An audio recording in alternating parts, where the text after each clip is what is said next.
Hello, I'm Rebecca Jones and I'm delighted to welcome you to the Claw Studio here at the Royal Opera House in London for this Insight event supported by Rolex. This evening we're exploring Eugene Onegin. We look forward to a new production of Tchaikovsky's opera opening later this month and John Cranko's ballet Onegin, which is an opening early next year. So, fans of opera and ballet are in for a real treat, as this bittersweet tale of desire and regret is brought to life not once but twice here on the main stage at Covent Garden. Tonight we're going to hear about the productions, discuss the characters at the heart of the drama, and, good news, hear some music too. But first, please welcome Oliver Mears, Director of the Royal Opera, and Kevin O'Hare, Director of the Royal Ballet.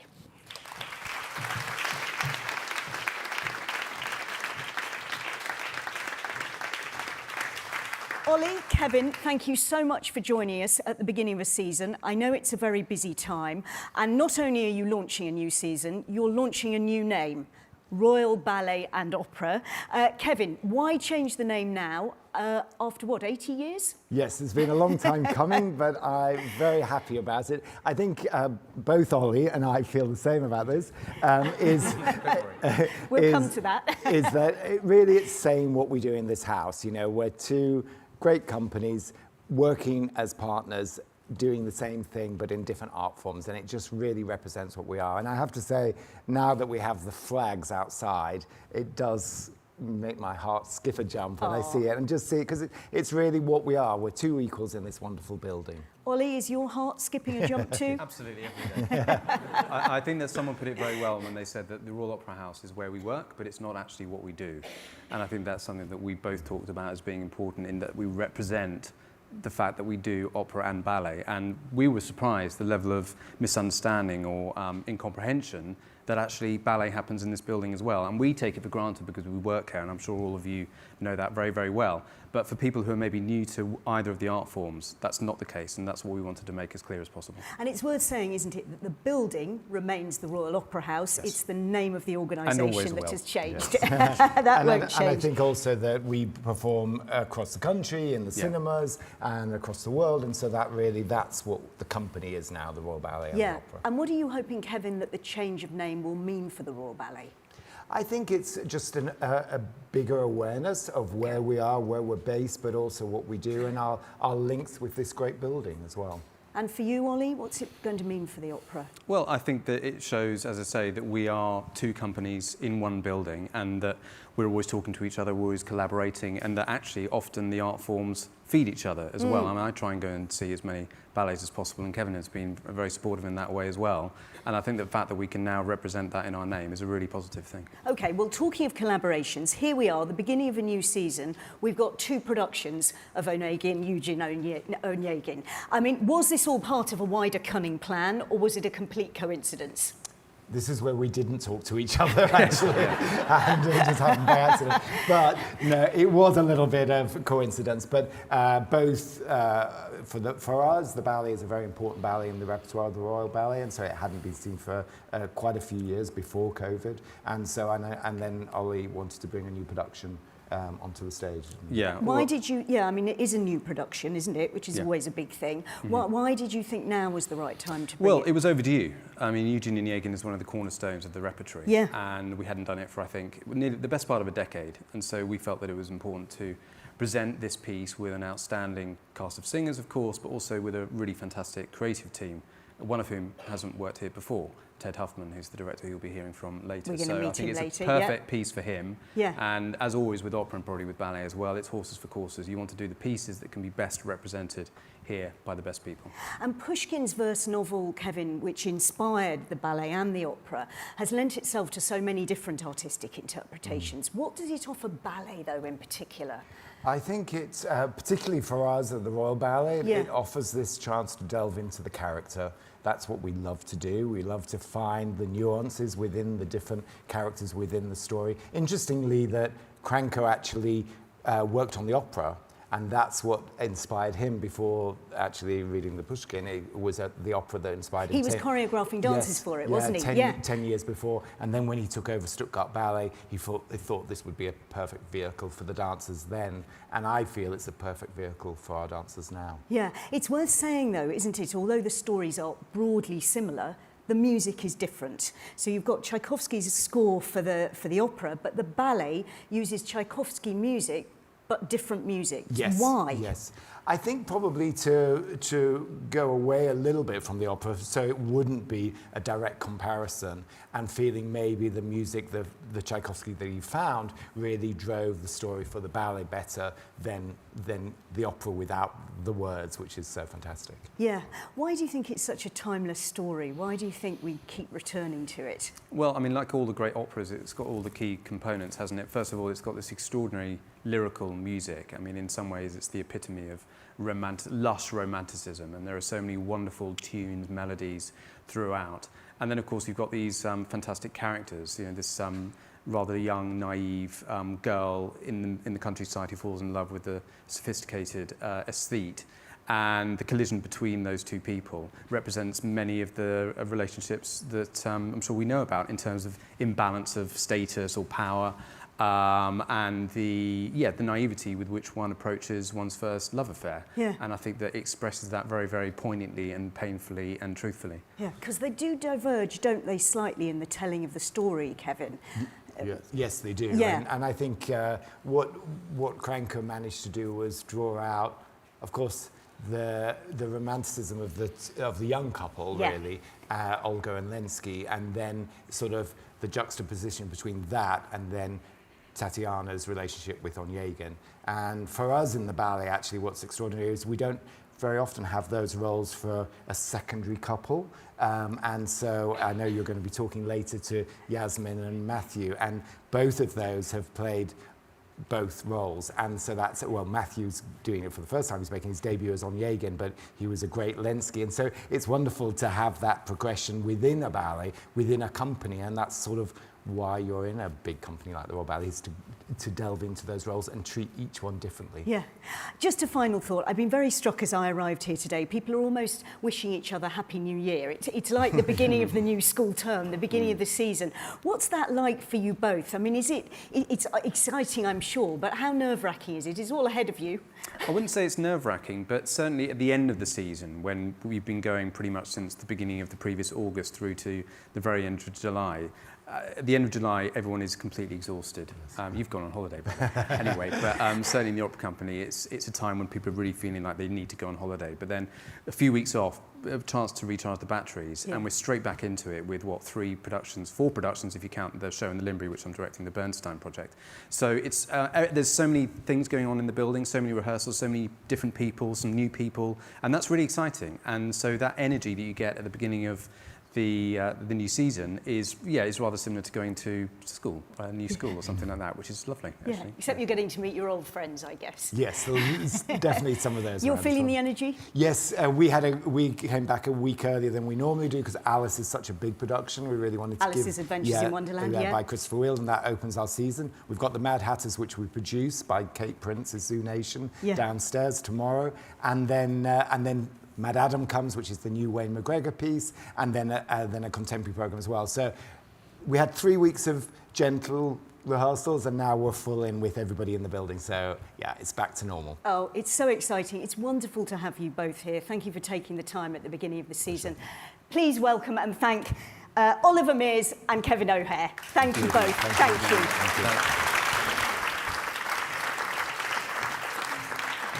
Well, a treat now because it is time for some music from Tchaikovsky's opera. I'm delighted to welcome the following members of the cast performing the Quartet from Act 1 of Eugene Onegin. So please welcome Gordon Bittner, Christina Mkhitaryan, Liparat Avatisyan, Avery Amaro, accompanied by assistant conductor Sergei Rybin.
Fantastic. Come and join me here.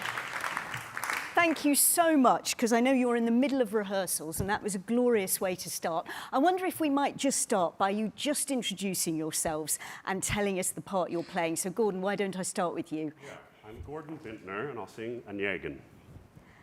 I'm Tatiana, and I will sing Lenski. Yeah. I'm Avery Amaro, singing Olga. I'm Christina Mkhidarian, I'm singing Tatiana. And Christina, just tell us a little bit about the piece that we've just heard, because it comes in Act 1 of the opera. Tell us a little bit about it.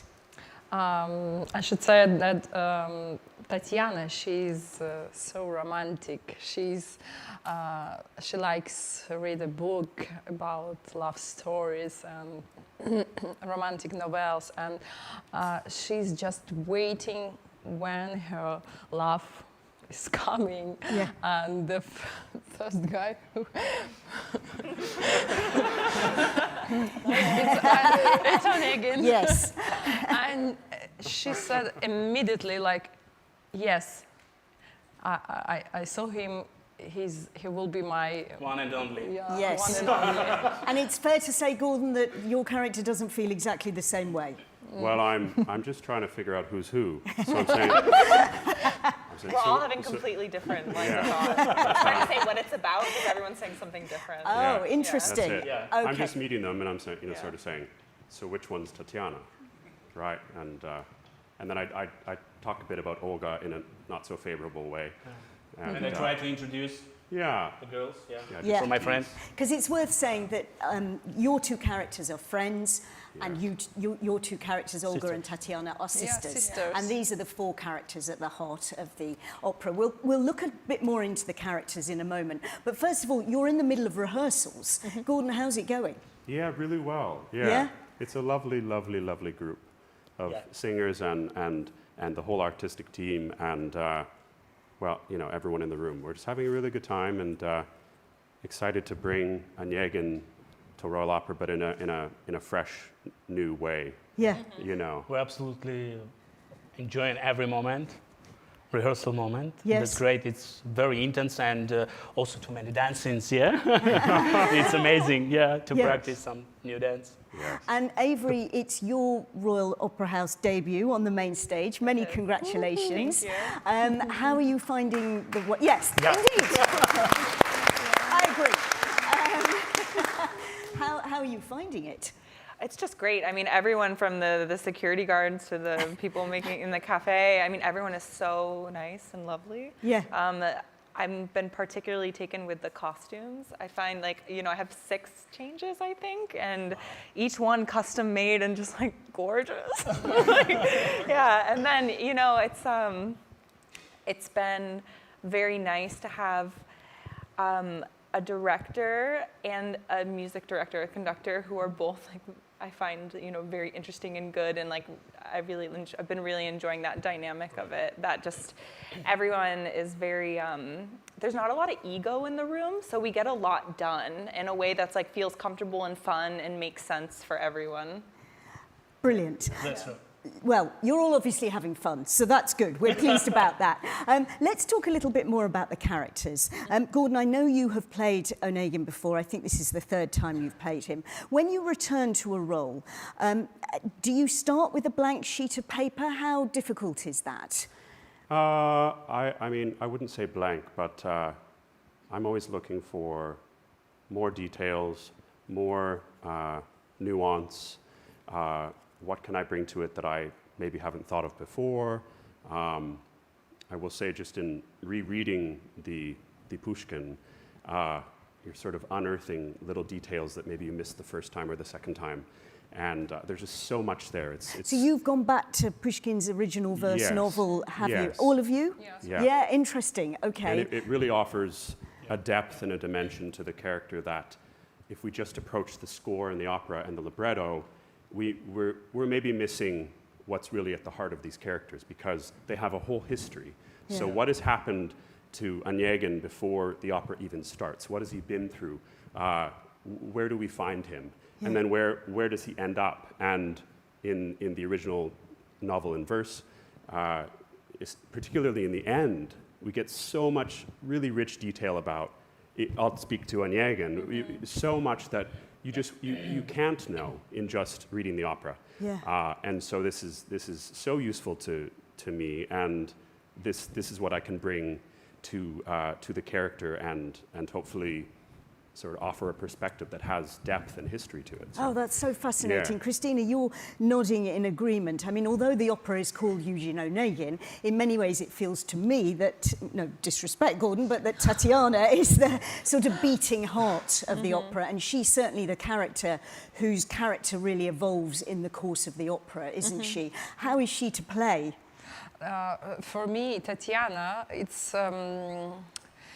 a difficult role because I have a big, huge letter scene, and I'm so happy that he find a lot of new things, and also I can say the small secret. I will be not alone on the stage, and it helps me a lot because I like acting on stage, not just singing. Yes. And it's really difficult when you have a huge, big moment, and it's just about what to write to Onegin, and we find something very special, very interesting. You will see all. You're tantalising us. Yes. But we will. I want to talk to you about the kind of vocal demands of that scene in a minute. But Liprit, before I do, your character Lenski is friends with Onegin, but he is, I don't know, rich and handsome, and Lenski is well. also really handsome. He's more ill at ease, isn't right, he? yeah. So how important is that relationship, that friendship in the opera? I think you're right. It's bit the relationship between them. It's a little bit unbalanced because in the story he's really rich and handsome man. Yeah. But I think it's not only for that. I think because they are absolutely different persons and they have different imagination about life. For example, Lenski, he's absolutely young, romantic, idealistic poet. Yeah. Yeah, and with youthful maximalism.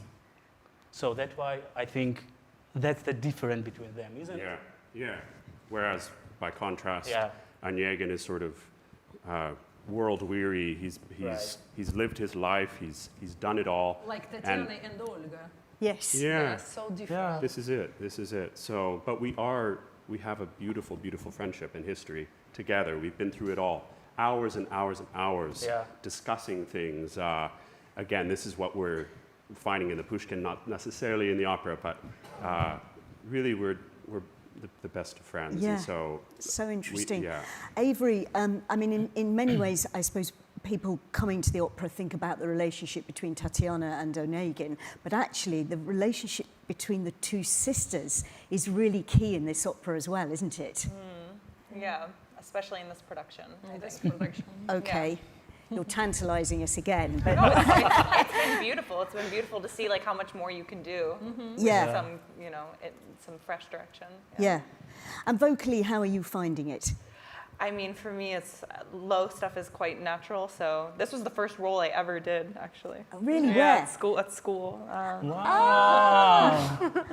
So Have you done it since then? I did it. Yeah, I did it in Santa Fe a couple years ago, and so this is my third time doing it. Right. Yeah. Tell us about the school production. About the what? School production. Oh, it was at Juilliard, and it was like in a black box, like a little theater, and it was like really pared down. Like we didn't have chorus or anything. I sang all the chorus lines. Yeah, and it was really great. I mean, Yeah, it was your introduction to it.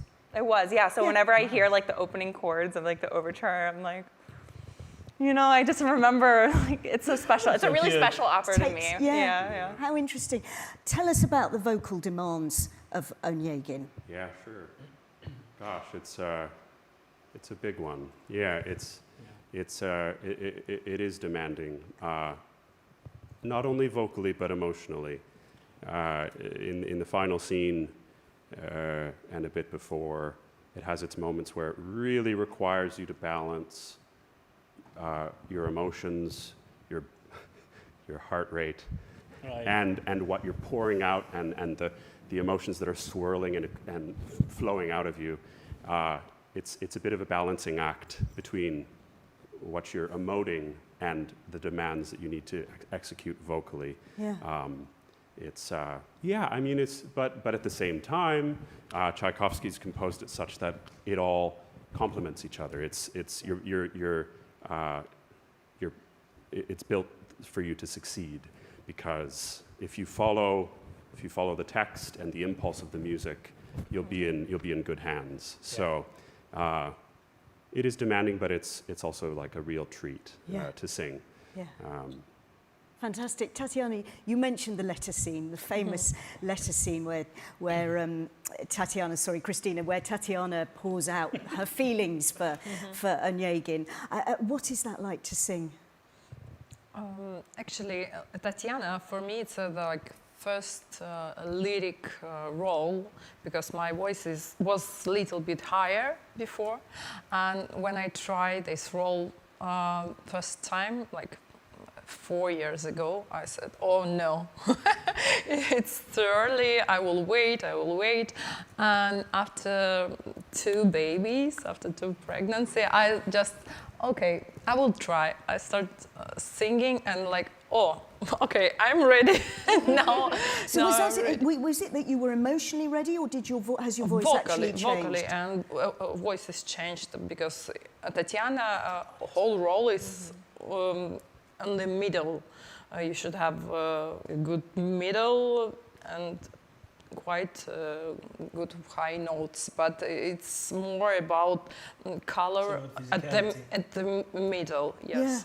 Yeah. And letter is so big, and you should find a lot of different colors that it will be interesting for public, for me, and yeah. But I think it will be nice. Yeah, you're feeling good about it this time now I round. feel like, I'm ready. Great. For this role. You sing one of the most beautiful pieces of music, I think, in the opera.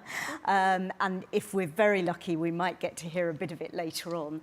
I wonder, is that pure pleasure for you, or is it a bit of pressure on you, because everybody loves this music? And I'm very lucky tenor.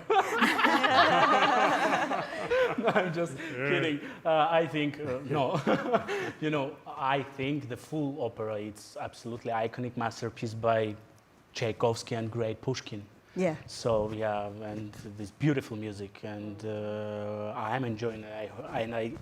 I know that all of us enjoying the music, the full of colors, emotions, truly love, this everything. It's amazing. Yeah. We have this opportunity to singing and to preparing this fantastic story and music. Yeah. Avery, what about your role musically? Is it a role that develops as a character, Olga, in the way that her role is written? Well, in the Pushkin, after they declared duel, you kind of never see her again. You hear that she had some kids with somebody, but you have to remember, in the original, she's also, we're not playing it exactly like that, but she's 14 years old. So and Olga, her character is also super in the moment. So what's gone is gone, yeah. But no, I do most of my singing in the first 20 minutes.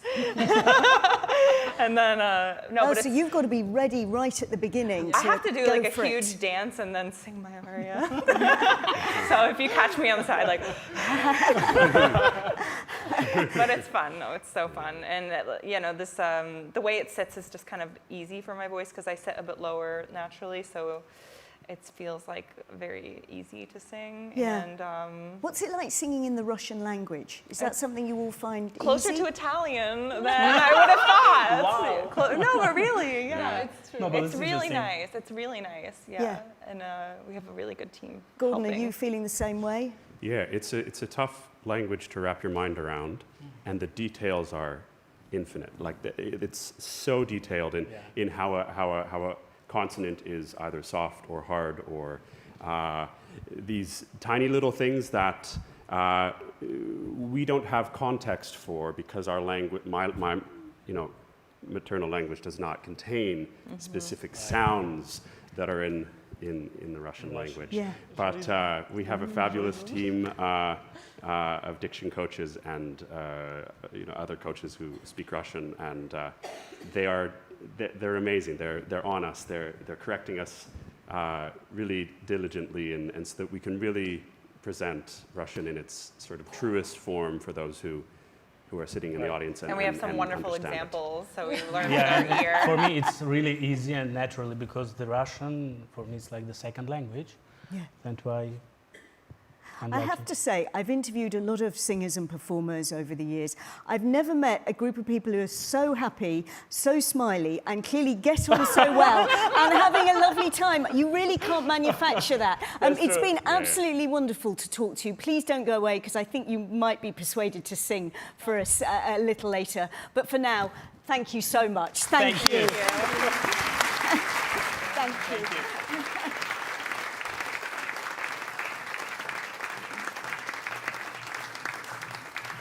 So that is the opera, just for now. But what about the ballet? Well, John Cranko's ballet, Onegin, returns this season, and it'll be on the main stage here at Covent Garden from the 22nd of January. It is not often that we get to see two different interpretations of the same story over the course of a single season, as we were discussing with Kevin and Ollie. And it isn't often that we get to feature both opera and ballet in a single Insight evening as well. I'm delighted to say we're joined this evening by two principal dancers from the Royal Ballet. Please welcome Yasmin Nagdi and Matthew Ball to tell us more.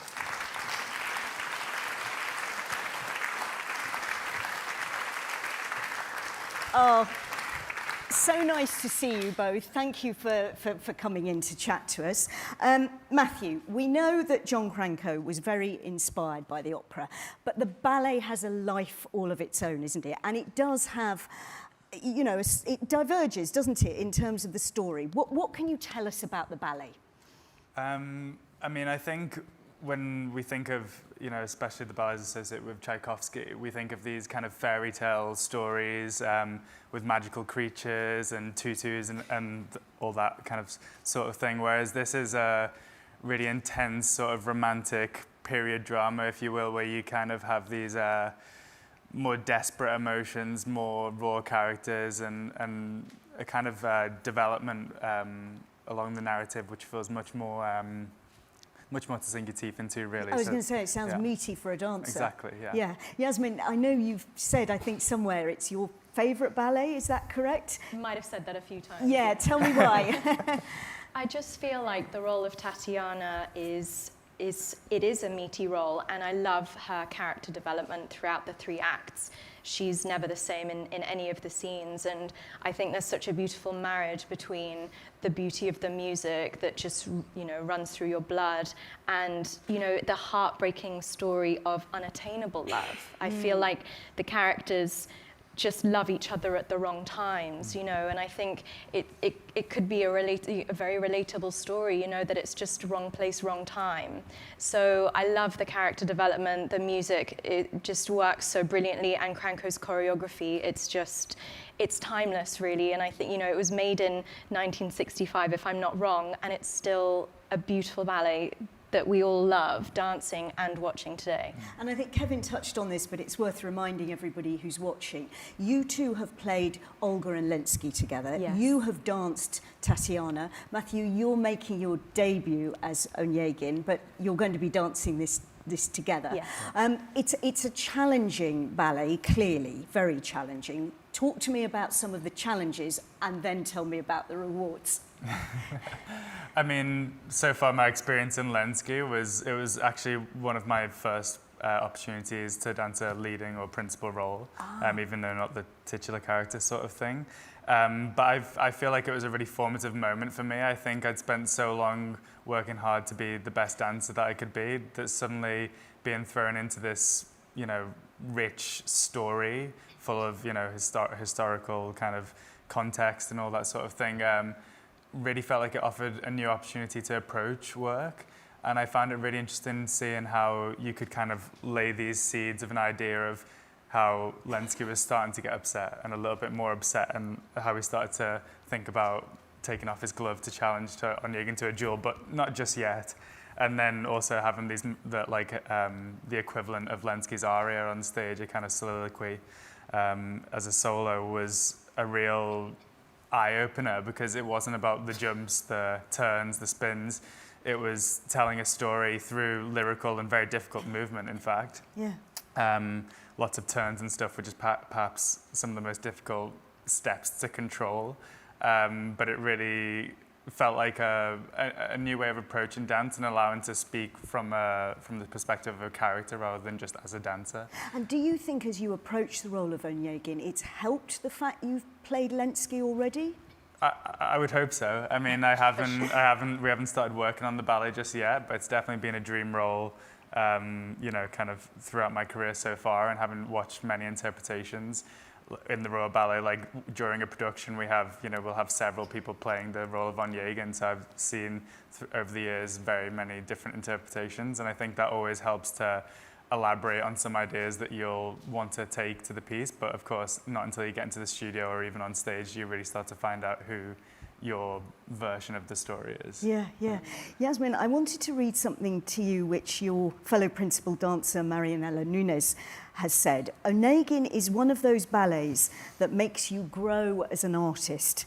As my life has changed, so my understanding of Tatiana has deepened. She is a good woman, meeting the emotional challenges of her experience with strength and dignity. There can't be one woman who doesn't relate to her. How do you relate to her? I completely agree with what Marianela has said. I think, you know, she goes through this arc, and we see her very timid, you know, really bookish, provincial young lady, and all of a sudden this tall, dark, handsome stranger walks into the scene. I mean, who's not gonna, you know, take a second look? But, you know, he is so closed, and, you know, she's completely infatuated by the stranger, and, you know, there's this beautiful scene, the mirror pas de deux, or the dream pas de deux, as we call it, and it's such a pinnacle moment.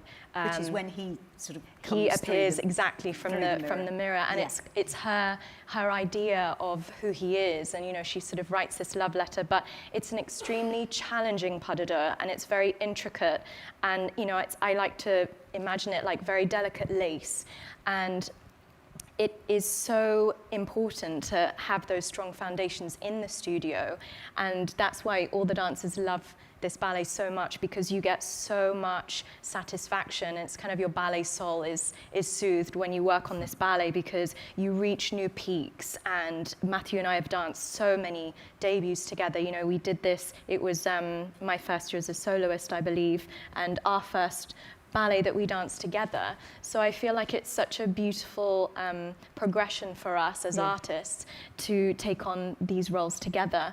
I feel like I've sort of graduated my way through this ballet because I've done all the roles from the all three-quarter ballet roles in each act to also being the mirror girl that does the reflection when Tatiana appears through the mirror. And I remember a funny moment where one of the Onegins came through the mirror after the pas de deux, maybe spoiler alert, but behind the scenes, he's so exhausted after this pas de deux, and he was going, massage my calves, and I was there as a, young quarter ballet member, trying to, help him calm down. But no, it's a ballet that we just adore as a company across the board, every rank, every role. That's so interesting. Matthew, you touched on this. We're in September, the ballet isn't on until January, so at what point do you start really putting the hard yards in? So we have about 4 productions before then, so there is quite a lot to get through, of course. Right. And it's always a busy schedule here at the Opera House. But I think, it's typically probably around 6 weeks before our show, typically for the principal cast members and stuff like that. But it can vary a little bit. But I suppose this is a lovely opportunity to be learning a little bit more about the entire world around Onegin, because of course it's inspired various works, and it's lovely to see some of the opera company and what they're building, and almost simultaneously alongside us. It's perfectly all right if the answer to this question is no, by the way, but I was interested when we were talking to the singers that they've all returned to Pushkin's first novel for inspiration. Is that something you've done, or is the source material less important to you as the ballet? Definitely. I remember when I made my debut as Tatiana, I definitely read through it, and I think I will be sort of getting the book out from the bookshelf and having another look. But I remember also watching the movie as well. That really helped me. And also listening to the opera as well, because the characters are similar, the sort of arcs are similar. And the music has a resemblance, because obviously it is, they're both Tchaikovsky scores. And the mood is very similar. Yes. The warmth of the orchestra is very similar. And I love drawing inspiration from different areas. Talk to us a little bit about the music, because it is, as you say, by Tchaikovsky, but it's not Swan Lake, it's not Nutcracker, and it was gathered together from various different kind of bits that he'd written. And I wonder if that presents particular challenges to you as a dancer, looking for a continuous through line through a score. I think probably it's not, I'm no musical expert, but it's probably not composed with kind of symphonic sense of development of score and characters in the same way that you might expect from the opera per se. But I do think there's lots of wonderful music within there, and it's beautifully done. And one particular moment of note, for example, in the last pas de deux, which is the Francesca de Rimini tone poem, which is just a incredible piece of music by Tchaikovsky, and you couldn't hope for a more piece of dramatic, infernal music, in fact. And so it really kind of, you see these characters who are part of a very sophisticated society, and their entire souls are almost exposed. And I think the last gesture, in fact, of Tatiana is this kind of baring of her arms like this, and it's almost it strips all of the kind of, polite society nuance right the way back, and you just get these kind of real raw emotions. Yeah, real raw emotions, and it's such a powerful moment. So I can't wait to get on stage to that moment. Oh, look, we can't wait to see it. I can't believe we've got to wait till January. I just wanted to thank you both. It's been fantastic to have you with us. Thank you for talking us through it as well. All the very best with the production. Matthew and Yasmin. Thank you, guys. Thank you. Amazing to talk to you both.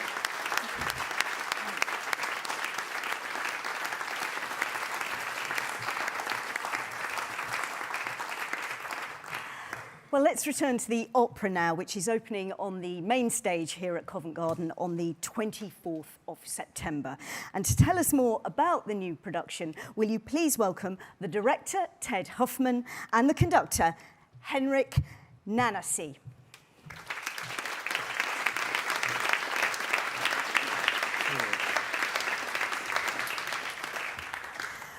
Well, great to have you both here. I know you're in the middle of rehearsals. Your cast is obviously very happy.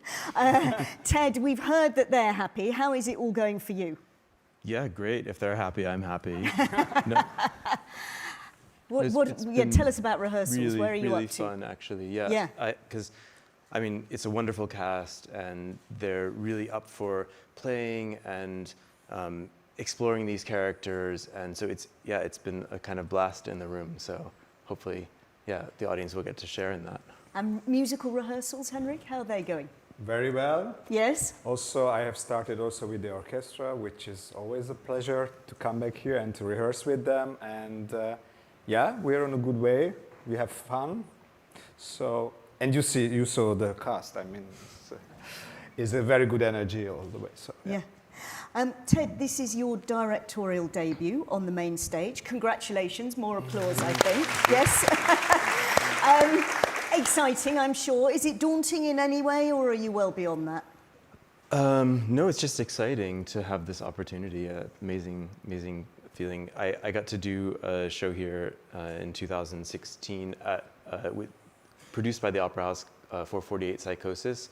And it was a really important piece for me, and that I made with Philip Venables, called 448 Psychosis. Yes. And so really happy to be returning here, and just excited to be on this amazing stage. So. Great. Well, it's great to have you. Now, look, we're going to have a little bit more music now to give us a better sense of Tchaikovsky's score. Henrik, would you mind introducing the next piece? It's Lenski's Aria from Act 1. Can you talk us through what we should all be listening out for? Yeah, this is in this opera, there's a lot of conversation situations, just talking about not interesting topics. And this is the beginning of the music, so it's a conversation style, very, very light.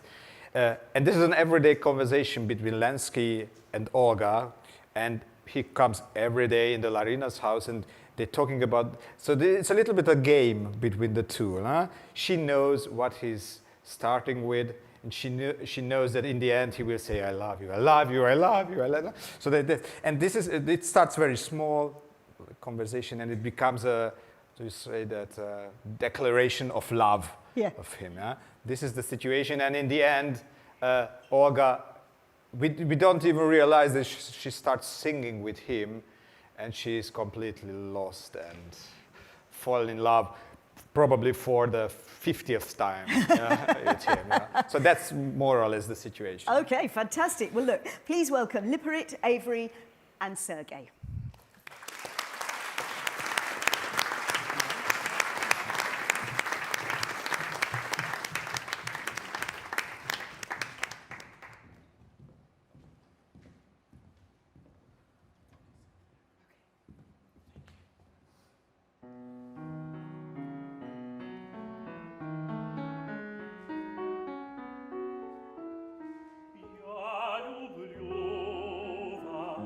Я люблю вас, Ольга, как одна безумная душа поэта. Еще любить осуждена.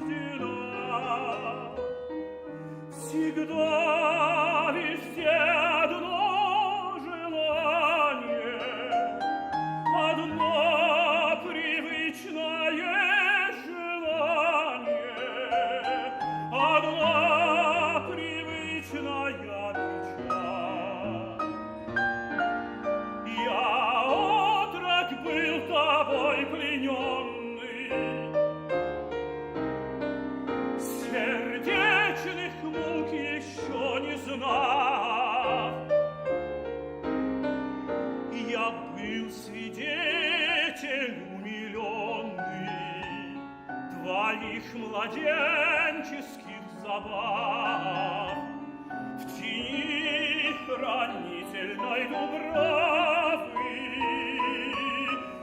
Я разделял твои забавы.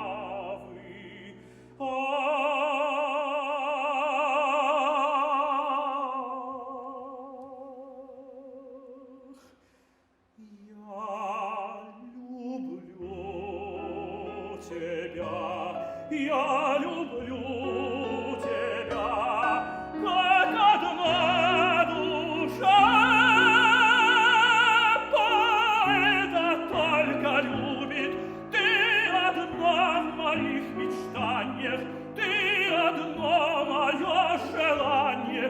и мне радость и страдание. Я люблю тебя, я люблю тебя, и никогда ничто не охлаждающая даль, ни час разлуки, ни веселья шум не отрезвят души, согретой девственным любви огнем. Под кровом сельской дыши мир я люблю тебя.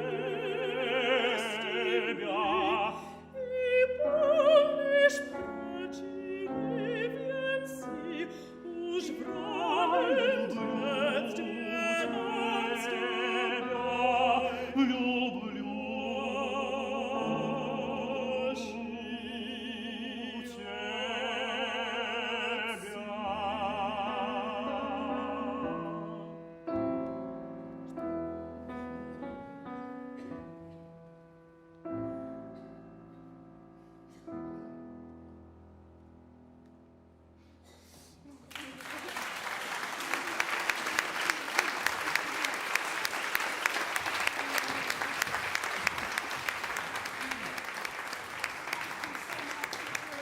Avery and also to Sergei. Henrik, I could see you feeling the music. Yeah. Is it one of your favorite moments? Oh, there are so many in this piece, really. It's just such an emotional piece. And you see, this is a small aria. It's just at the beginning of the piece, and it is already like a flower, always, you know, opening. And by the way, this is a danger also in this opera a little bit, that you have to not, how do you say, don't peak too early. Yeah. You know what I mean? So that yeah, because this is Act 1, isn't it? Yeah, this is Act 1, and yeah. this is a small scene. But it's still, the talent of Tchaikovsky writing the bel canto. It's basically a bel canto melodies.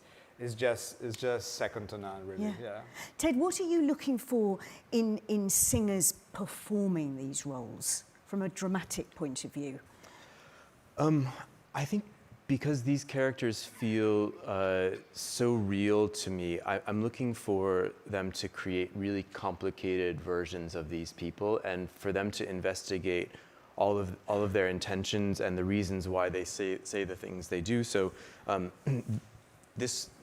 this might look very different in the actual staging than it does, you know, when they're doing it here in concert. And and I think our production is going to be really close to the original story, but we take a few different paths through it as well. And that's still using the story that Pushkin and Tchaikovsky give to us, but then finding sort of additional ideas or motivations for why these characters feel this way, or But why do you say these characters feel so real to me?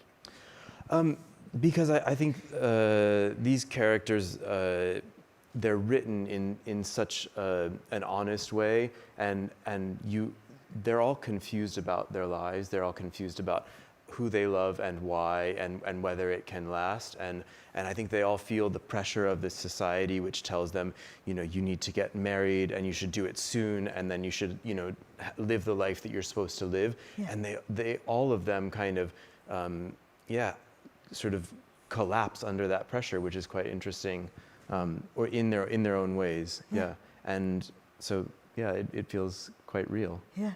Let's have another piece of music. Sergei, perhaps you could introduce this. This is Onegin's Aria from Act 1, I think.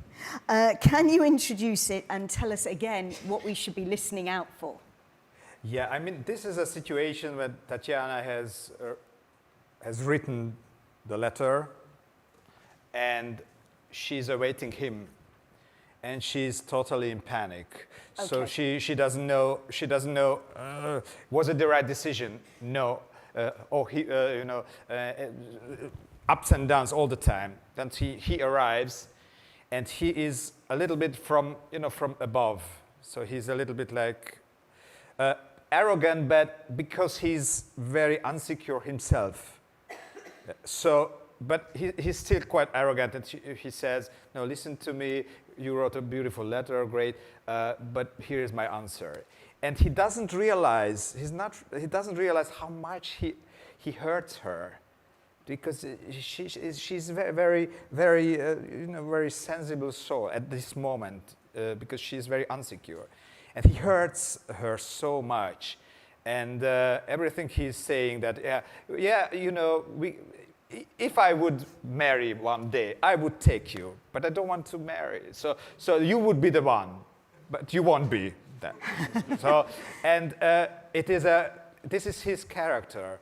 We should forgive him, but it's very difficult in this situation because we see Tatiana, who is so hurt, and the orchestra reacts. Although he is singing, but the orchestra shows a little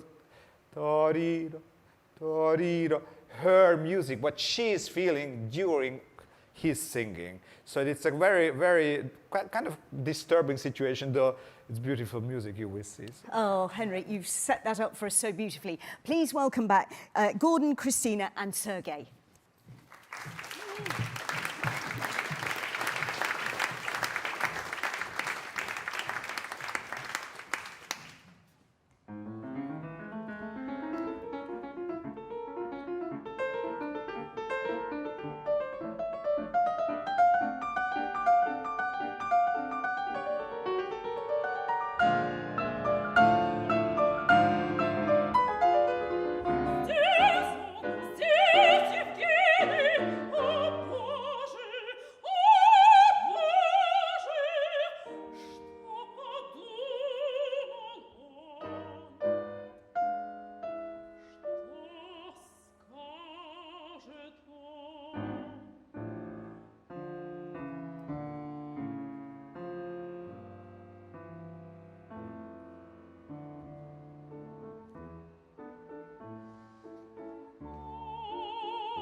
Scebiet mein, se bien assut amateo.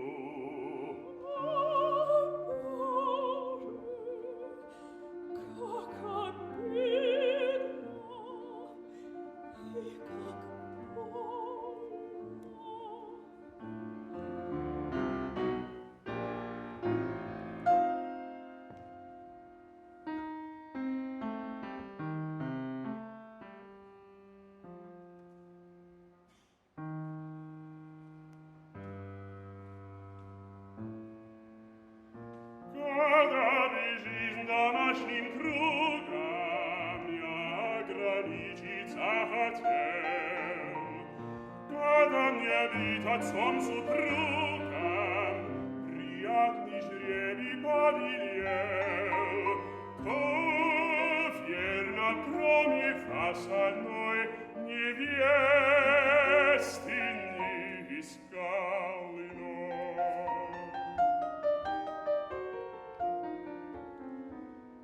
Noi agnis osam для блаженства, emutus da dushanaia, Образнившийся вершенства, ich не достоин вовсия, поверьте совестом порукой, супружество нам будет мукой. Я сколько не любил и вас, привыкнув, разлюблю тот час. Судите ж вы, какие розы нам заготовить Гименей. И, может быть, намного дней.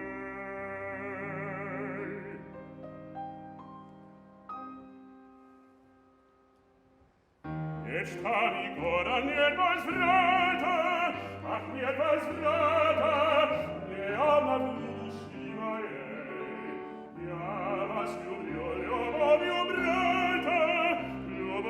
брата, и, может быть, еще сильней, и, может быть, еще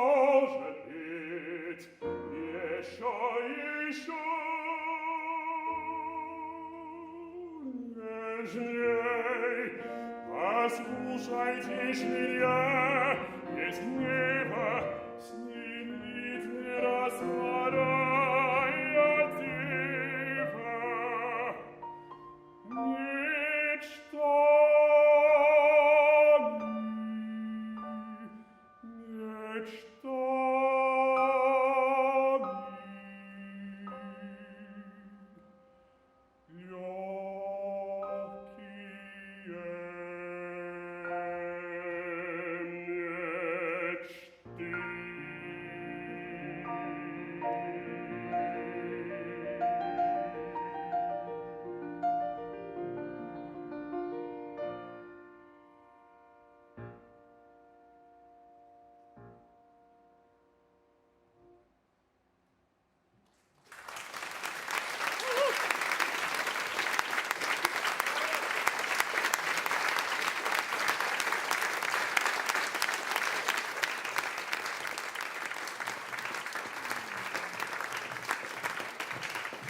Wow, Gordon, Christina and Sergei, thank you. Blimey, I feel we've all kind of witnessed something really special to have also the four leads here in this small space this evening. What on earth is it going to be like on the main stage? It's going to be amazing. Are you sitting there thinking, yeah, this is in the right kind of place? It's cooking quite nicely? Absolutely. Yeah. I mean, we get to listen to that 6 hours a day in rehearsal, so yeah. Yeah. Ted, I wanted to ask you, when did you first come across the opera? I think I first saw it in New York, where I grew up, at the Opera House, at the Met. And yeah, I remember, I think it was Thomas Hampson was singing Onegin. Yeah, so quite a long time ago. Can you remember the impact it had on you? Yeah, I mean, I think, you know, the first thing everyone knows after watching this opera is that the music is extraordinary, and it transports you, and it has this amazing way of transposing psychology into form, which goes, you know, directly to an emotional state. So yeah, I remember just being kind of overwhelmed by the music and the singing. Yeah. Yeah, Sergei. Sergei, I keep calling you Sergei. I'm so sorry. Henrik, what? Forgive me. What impact did the music have on you when you first heard it? Can you remember how old you were? Actually, it was very, very often played in Hungary. I'm from Hungary, and we had it a lot in the opera. So I saw it many times, though in Hungarian, but not in Russian. Yeah. But I was too young back then to understand this opera. I think this is a very special opera because this is a kind of an anti-opera, in a sense. In that sense that it's called lyrical scenes, and it is not. Tchaikovsky didn't want a big theatralic opera. It was so important to him that it is a private story, and to follow what Pushkin wanted, this this telling a story in small scenes. And I think back then I didn't. I liked more the operas. These ones, you know, and so I think you have to understand this, and you have to accept that this opera is a process from the beginning to the end. How it's growing. It's not right away the big opera. It begins very, very slow, very tentative, right away in a very, very private, introverted, how do you say? Yes, absolutely. Atmosphere. So I needed a little bit time, but when I conducted it the first time, it became one of the sacra operas for me, absolutely, yeah. Yeah, and this series of lyrical scenes that Henrik talks about, Ted, what particular challenges does that pose for you as a director then? I think it's mostly a great chance because you have these intimate, again, very real, very honest scenes between these very relatable characters, and then, you know, the way they're put together leaves a lot of room for interpretation. So there's a lot of space, and actually, I think that the narrator in Pushkin's poem is really sardonic and fanciful and loves to talk, and I think that in some ways our production is trying to be a bit an embodiment of that voice, and so our production has a lot of like movement, a lot of dance, a lot of like colors happening in it. It's very fanciful, and it feels like a collage. So a scene will sit next to another scene, but within the same space, and time sit on top of one another, and that, for me, reminds me of the narrator's voice in the original. And the original, how much help is that to you as a director? Because we've talked to the singers and indeed to the dancers, and they've all felt the pull of the original. Yeah, I think, you know, again, the original, or the Pushkin's poem gives you a different flavor of this, and I think Tchaikovsky captures the emotional core so beautifully, but I think there's also a place then for stagings to capture a bit of the whimsy and the humor and the energy of Pushkin, which is you know, maybe slightly different. But are they different? I mean, Pushkin's story, and Tchaikovsky wrote the libretto as well. I'm right, aren't I? Yeah. So he wrote most of it. I think probably when he realized that he knew what he wanted, and so he decided to write it. And you know, he wrote a great libretto because the words that he uses leave a lot of room for music. So music, the text, the musical text has so much to say, just like Henrik was describing. So it's really sophisticated how the musical text can be saying one thing while a character says another thing, etc. So yeah. Henrik, fair to say this is Tchaikovsky's most popular opera. How do you approach the score? Clearly a score that you know well. How do you approach it fresh for the next time? Oh, it's every time from zero. No? It's you take the score, you open it, you have done it, and then first question: why did I do this way? What? And then you think, okay, maybe you got to buy a new score which is blank, you know, without your. But that's an interesting process because that's why you are a different person if you have done it, I don't know, 5 years ago. You did 5 years ago. 5 years is a long time. I feel I'm completely different. I don't say the version I conducted back then was bad, but it was just really different, and I feel completely different today about it. So it's always really from zero, and this is the beauty also about this, and this is the difficulty with these famous pieces.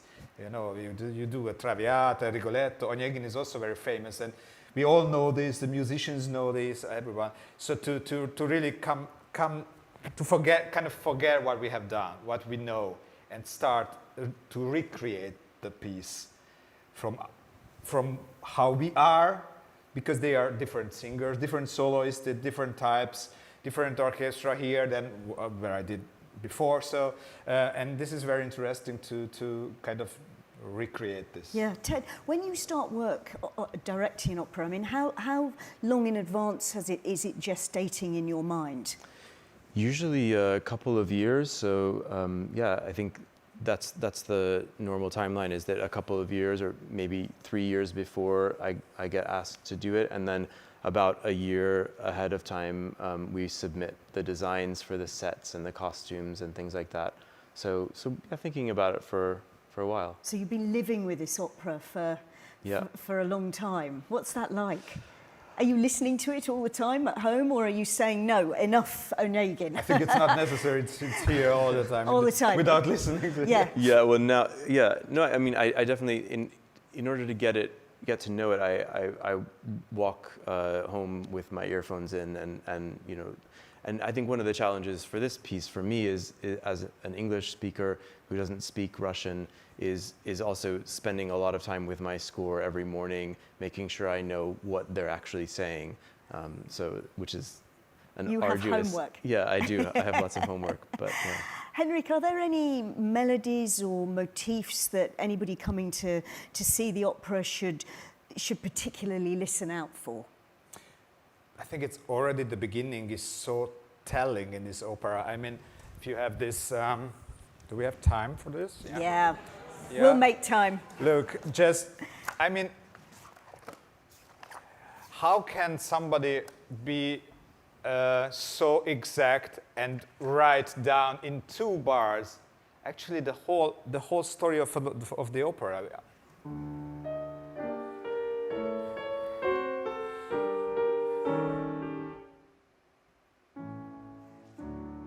I don't play more.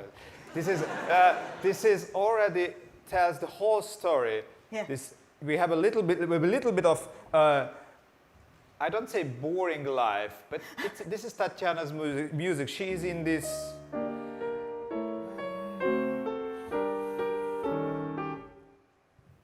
This is the maybe, never. So this is actually her hope is shown with the orchestra, and right away the answer, that's not gonna happen. In these 2 bars, actually the story is there, the opera. No? So I think this is, and this shows also the whole role of the orchestra in this opera.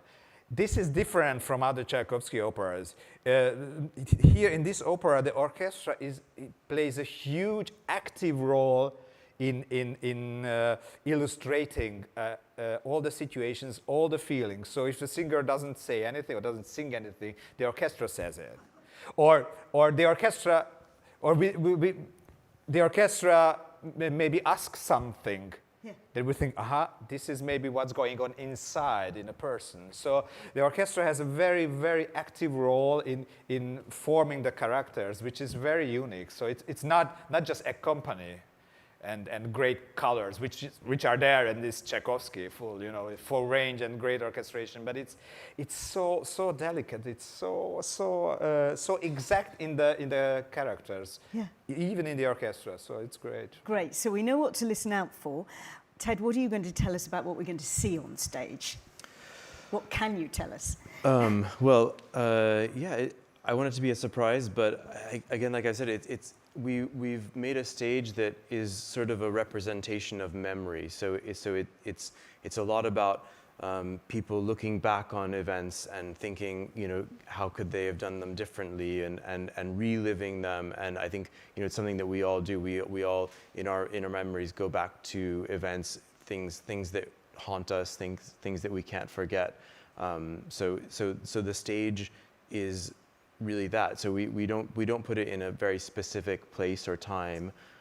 So it's a bit more abstract than that. But then you see how all these characters kind of share their thoughts. Yes. And their thoughts sit next to one another as well. The cast were talking about how fantastic they thought their costumes were. How important are they? You're laughing. Why are you laughing? No, because they're great, yeah. But how important is that? I mean, obviously it's important to the look, but how important is it to you and your thought processes? Yeah, I think costumes really make and break characters in a way, because I think you know, when an actor or a singer gets in a costume, it changes how they see themselves, and so it has a real transformative effect. And I think that, you know, so again, our costumes, they're not exactly historical, but they're not really contemporary either. There's somewhere in between. So it's real sort of storytelling. Yeah, front and center. Yeah. Henrik, what are you hoping that audiences who come to see this production will take away? I hope that they will take away that there won't be a boring moment in the evening, and that they will feel the tension growing from the minute number 1 until I don't know how long it's going to be, so cannot say the last minute, but that it's going like this. And that they will be able to follow, especially Tatiana's and Onegin's development and evolving, both staging-wise and obviously musically too. Yeah, Ted, what will you hope the audience takes away? Yeah, I mean, I hope that it hits the audience emotionally, like it hits me emotionally, this piece, and that we find a way to bring this piece to the audience. Yeah. Yeah. Look, it's been so fantastic having you here. We hadn't planned you to go to the piano. That was an extra little treat. Thank you both. All the very best with the production. Can't wait to see it. And thank you for sparing the time to talk to us this evening. Henrik and Ted. Stay where you are just now.